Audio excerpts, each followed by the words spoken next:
Assalamualaikum warahmatullahi wabarakatuh, adik-adik semuanya. Kita lanjutkan ya jaringan tumbuhan di video sebelumnya yang sudah membahas meristem.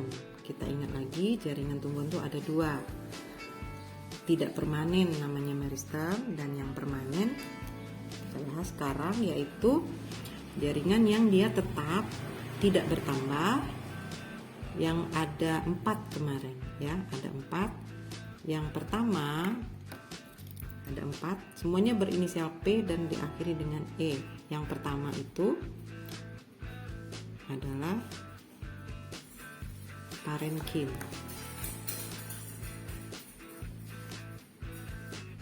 Ya, yang pertama parenkim. Parenkim dikelompokkan sebagai jaringan parenkim tentu ada alasannya, harus ada ciri yang harus kita ketahui kenapa dia kelompok-kelompok ini disebut parenkim jaringannya. Alasan pertama karena kelompok parenkim itu memiliki ciri-ciri sel-selnya itu besar-besar. Jadi ciri dari parenkim jadi selnya besar, berukuran besar ya, sehingga memiliki dinding yang tipis sebenarnya ya. Maka besarnya ini juga dikarenakan banyak bagian yang waktu kalian belajar sel tentu ingat, bagian suatu ada yang disebut protoplasma, bagian yang hidup suka dibilang begitu. Jadi ciri yang kedua, kelompok ini sel-selnya disebut hidup. Alasannya disebut hidup karena masih banyak mengandung bagian protoplasma. Bagian protoplasma itu bagian selain dinding sel, selain isi vakuola. Karena dinding sel dan vakuola itu bagian yang mati. Nah, parenkim ini lebih banyak protoplasmanya, yang dalamnya ada inti dan sebagainya. Nanti kita dilihat lagi ya tentang sel. Itu ciri sel parenkim.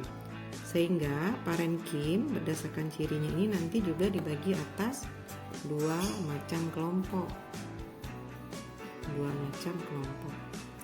Kelompok yang pertama ini adalah jenis parenkim yang memiliki klorofil, berklorofil.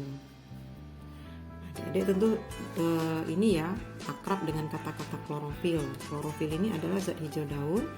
Maka tentu saja parenkim yang ini memiliki fungsi tempat proses fotosintesis. Beda ya dengan meristem. Meristem kemarin tidak ada klorofilnya, berarti di meristem tidak ada terjadi proses fotosintesis. Ada motor lewat. Nah ya, jadi yang mana itu termasuk parenkim berklorofil? Yang mana itu parenkim berklorofil? Tentu adik pernah dengar palisade waktu SMP. Palisade, nama lainnya pagar ya. Kemudian yang kedua, biasanya palisade ini dipasangkan dengan kata-kata apa? Satu lagi, spons ya.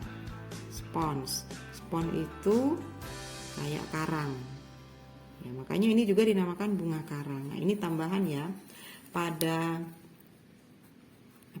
pada batang yang masih hijau ini suka ada jaringan tambahan juga namanya klorenkim, tapi ini pada batang. Ini kalau batang yang masih muda, sementara ini berdua pada daun ya. Cukup jelas, itu contoh yang ada klorofilnya. Selanjutnya kalau itu berklorofil, tentu pasangannya adalah yang tidak berklorofil. Tidak berklorofil. Maka kalau dia tidak punya klorofil, fungsinya sebagai apa ya? Tentu tidak sebagai fotosintesis. Karena kalau fotosintesis salahnya berklorofil, gampang ya. Intinya ada hubungannya pasti dengan fotosintesis. Ini membuat makanan, maka yang tidak berklorofil itu tempat menyimpan cadangan makanan. Jadi parenkim itu kaitannya semua dengan makanan. Ini juga makanan, tapi cara buatnya ini tempat menyimpannya. Itu fungsi yang tidak berklorofil. Selain tempat menyimpan cadangan makanan, dia juga bisa sebagai alat bantu mengangkut air di luar xilem dan floem. Dia kan bukan xilem floem. Xilem dan floem itu kan disebut vaskuler. Nah, sementara dia kan bukan vaskuler. Maka dinamakanlah transportasi menggunakan parenkim ini ekstravaskuler.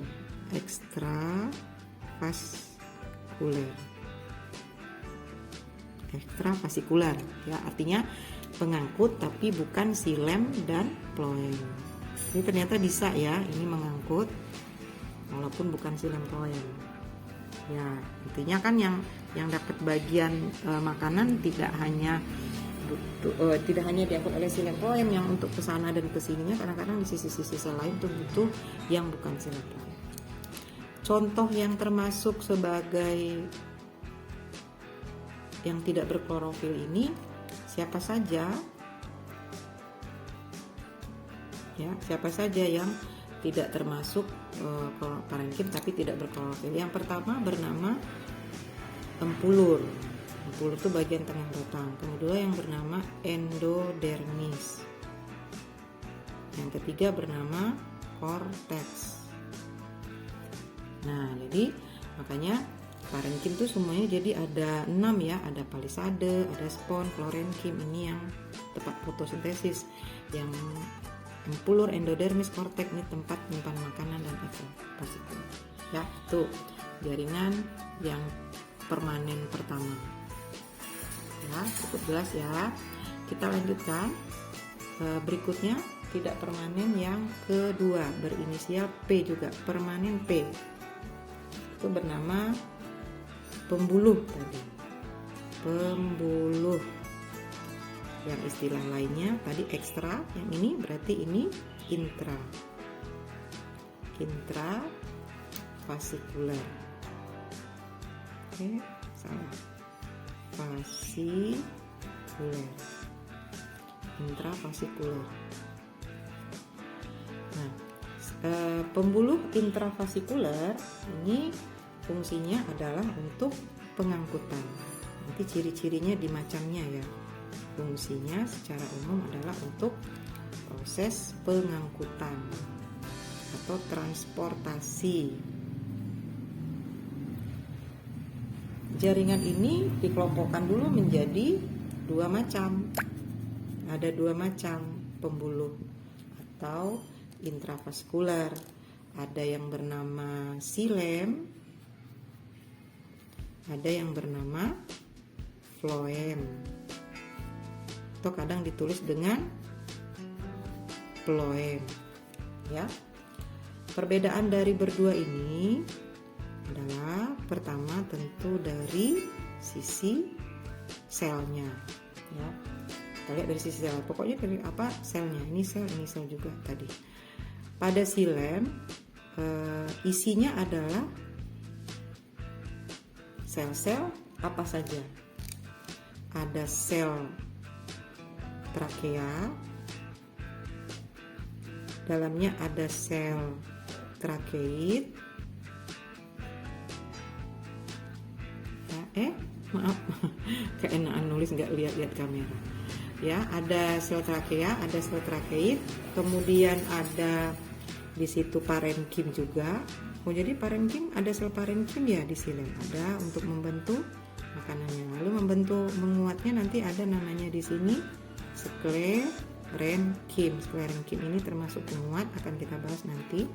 Jadi selnya komplit, ada trakea, ada trakeid, ada sklerenkim.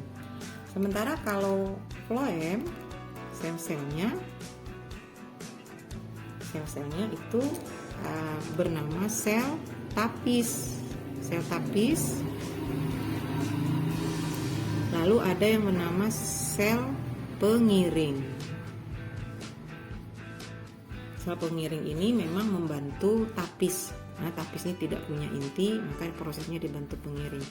Lalu mereka juga butuh tempat menyimpan makanan, namanya kita bilang parenkim. Jadi pembedanya cuma di sini ya. Kemudian butuh juga sklerenkim. Ya, jadi itu untuk si lemflem. Dengan kumpulan selnya yang seperti ini, kenapa dia dikelompokkan sama? Kan nama jaringannya beda, tapi fungsinya sama. Yang ini fungsinya adalah mengangkut air.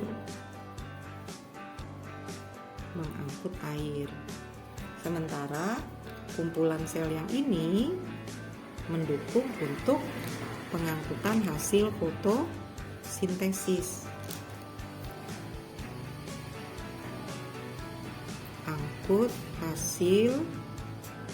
Nah, ini strateginya biar kalian nggak ketukar ya. Yang mana air, yang mana hasil foto. Yang ada F-nya hasil foto, floem, fotosintesis. Oke, itu untuk dua jaringan permanen yang kita bahas di video kali ini.